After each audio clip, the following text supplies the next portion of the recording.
The untouchable True School Sports Empire proudly presents something the boxing game's been missing. Hey, what's going on? It's your boy BT, and I came here to talk some boxing with the thousands of True School Sports subscribers. Now, I wanted to take this time to talk about Naoya the Monster Inoue because I had a chance to watch him fight last night just after I got back from the arena in Houston.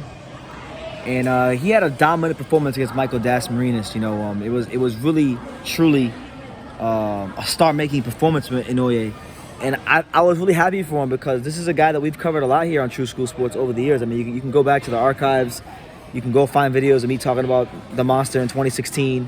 And a lot of people weren't talking about Inoue back then. He wasn't really being checked for by a lot of boxing fans at that particular time. But, with his fight against Dasmarinas last night, it was a big deal because, he had fought in America once on the Antonio Nieves.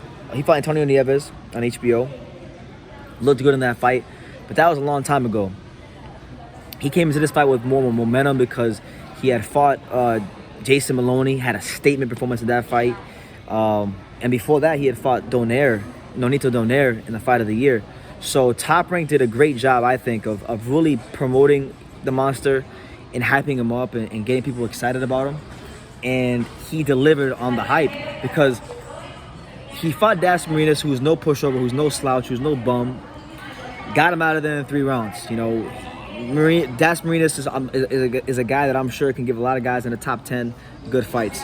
But when you're a fighter like the Monster at that level, you show yourself to be of extra quality. You show yourself to be a creme de la creme fighter, and you show the gap in class. And he showed that gap in class. You saw Inoue, with some beautiful uppercuts. You saw him landing hard shots delivered, and the liver shots, he seemed to be really focusing on landing the liver shots more than ever in this fight, and that's ultimately what won him the fight because he was able to score multiple knockdowns with those liver shots. So it was a great performance from him, and I think he's really starting to catch on here in the States because a lot of people I know, both casual boxing fans, non-boxing fans, and hardcore boxing fans, people who never cared or knew or had the or paid attention to Inoue, they're now talking about the Monster. They're now starting to see, what all the fuss is about. They're now starting to see the skills and the talent and the eye tests that they got a chance to have for themselves match up with the hype and promotion of ESPN. And I think the Monster has a chance to do something truly unique and special here in the States because there's never ever, at least I can't think of one. Somebody in the comments can refresh my memory if I'm wrong, but I don't think in the States, I don't think in America we've ever had a Japanese fighter catch on in the mainstream. It's never really happened because normally these Japanese fighters, the good ones, the dominant ones, you can normally only find them in the weight classes like, flyweight, bantamweight, and these aren't really weight classes that the American public or the American fight fans care for too much. But because of his skills, because of what he's accomplished so far, because of the eye test, because of the power at that weight, he's able to capture the attention of a lot of people. So I was very happy to see that last night that, the Monster Inoue was getting a lot of praise and just due and his proverbial flowers for what was a very great performance against Dasmarinas. And for a lot of people last night in America, that might have been the first time they saw the Monster fight. And they had all this fuss. They probably, if you're a casual boxing fan, if you're a boxing fan that don't pay attention to the small weight class, you may have only seen Inoue on the pound-for-pound list, and you just knew the name, but you never really paid attention to him. So he left a good impression on a lot of people. And I was talking to my good buddy, one of the best in the business, Sean Tattel over at Fight Hype, and he was telling me that like the views that they're getting over there at Fight Hype for Naoya Monster Inoue have even surpassed what they thought they would do. So based on that lets me know that people out there, both in the States and abroad, are very interested in what's going on with the Monster. And I think that's a win for boxing.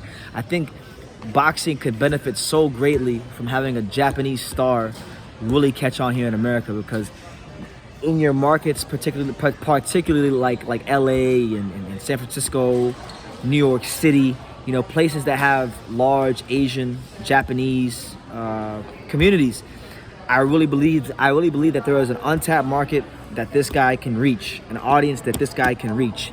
And he has a chance to not just go down as the greatest Japanese fighter of all time, not just as the greatest bantamweight of all time, because he does have a chance to go down as the greatest bantamweight of all time, which I know there's still a lot of work to be done because there's been some great bantamweights in the history of the sport, but he's got a chance to really create something in boxing we've never seen before here in the States.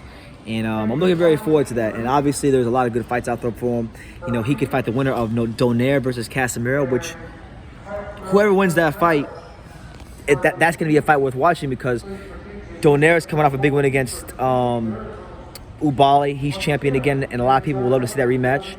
And the Casemiro fight was supposed to happen anyway with Inoue before COVID struck, and that fight got scrapped. So, you know, those are two blockbuster fights. You got, you know, I'm sure ESPN might throw him a guy like Josh Greer at some point just as a stay busy fight. There's some good fights out there for Inoue, you know, and obviously a lot of people are gonna want to clamor to see him move to 122 immediately. And I was one of those guys until my conversation last night with Sean Tuttel, and I'm gonna agree with my boy Sean Tuttel. You know, he was telling me that he wants to see Inoue have a long, dominant reign as the best bantamweight in the world, and really show his class. And, you know, I think he should do that. You know, it would probably be the most advantageous thing to do for him, because, you know, he could really put his place in history books by doing that, by becoming undisputed bantamweight champion, by beating some more quality names. That would set him up for a move to 122.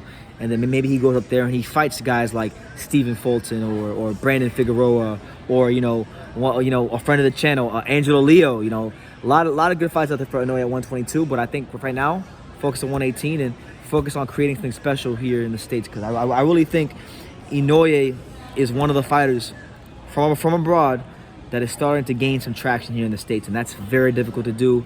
A lot of American fighters can't even do that, but through you know, beating quality fighters, you know, a great resume, great skill set, the talent he possesses, and putting that on display on a consistent basis, Inoue has put himself in a position to become one of the only fighters in boxing in America that could be a draw.